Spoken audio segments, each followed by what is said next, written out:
You can call it a freelance project, you can call it a side hustle, you can call it whatever you want, but what it actually is moonlighting, doing something on the side of your normal day job. And in this video, I want to talk about how to successfully moonlight if you're a designer.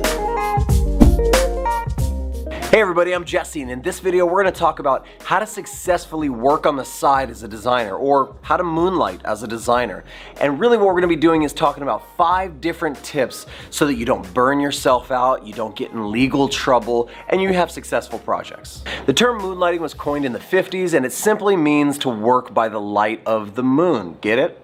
Moonlighting in your spare time can be an awesome thing for designers. It can get you a little bit of extra income on the side. It can help you to create portfolio projects that you really need or want to be in your portfolio. It can also help you to network and create relationships with clients locally and abroad. Number 1 tip for moonlighting, and one of the most important tips you'll hear today, is never use company time or resources to moonlight. You might have a really cool side hustle or project going, something you really enjoy working on, or a client project that's really coming up on that deadline. It becomes very dangerous for you to start using actual company time while you're at work during your day job to accomplish your moonlighting projects. This is a huge no-no. This is actually stealing from the company that you work at. You're stealing their time, you're stealing the product that you would be generating or creating while you're there. If you're a designer, you're stealing the success of that business for the success of your side project. Now it's important to note that you can do stuff before work, you should be able to do stuff after work, and maybe even if you have a nice long lunch break, you can get some work done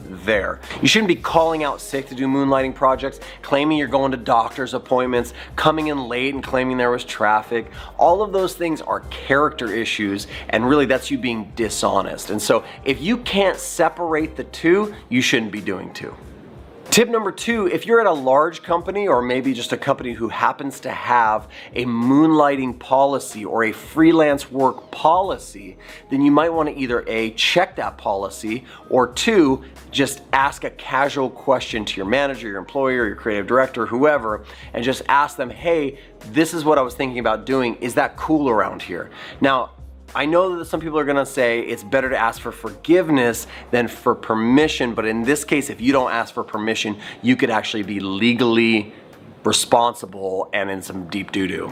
Maybe if you work for a web design agency or you work for a creative agency, it's not okay that you go out and do websites freelance in your spare time, because that's actually competing with their customer base. Or maybe you work for a print shop and it's not okay that you also have your own print shop on the side, but it would be okay if you did some iOS or Android application design. So you check with that policy and it'll let you know what's okay and what's not okay. And if there's not a policy, just ask. Just ask that person who's in charge and say, hey, I was thinking about taking on some freelance projects to make a little bit of extra income. Is that cool? And they'll give you an answer, and respect that answer because you took that job. If you don't want that job because you can't freelance on the side, that's something else to consider. That's on you. But I would go with that old term, don't quit your day job.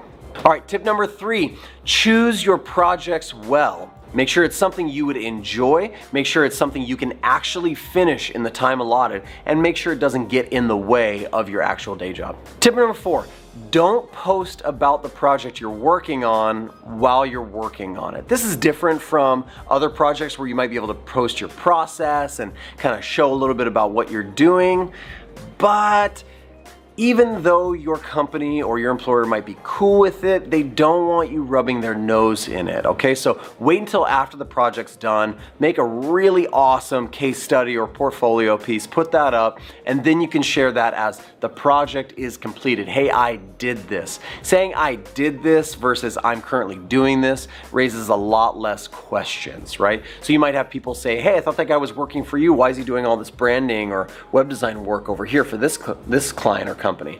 So you just got to be careful about that. You want to post things as done and not currently doing to raise the least amount of flags.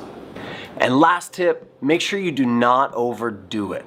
You have to have the energy and the ability to still function perfectly in your day job, but also making sure you keep your priorities straight. Make sure you have energy and time for your family and your friends and the other priorities that are in your life as well, so that you don't just become this workaholic that's exhausted during the day and is exhausted at night. Number one, that's not good for creativity. Number two, that's not good for you just at all, like health-wise and mentally and all that kind of stuff.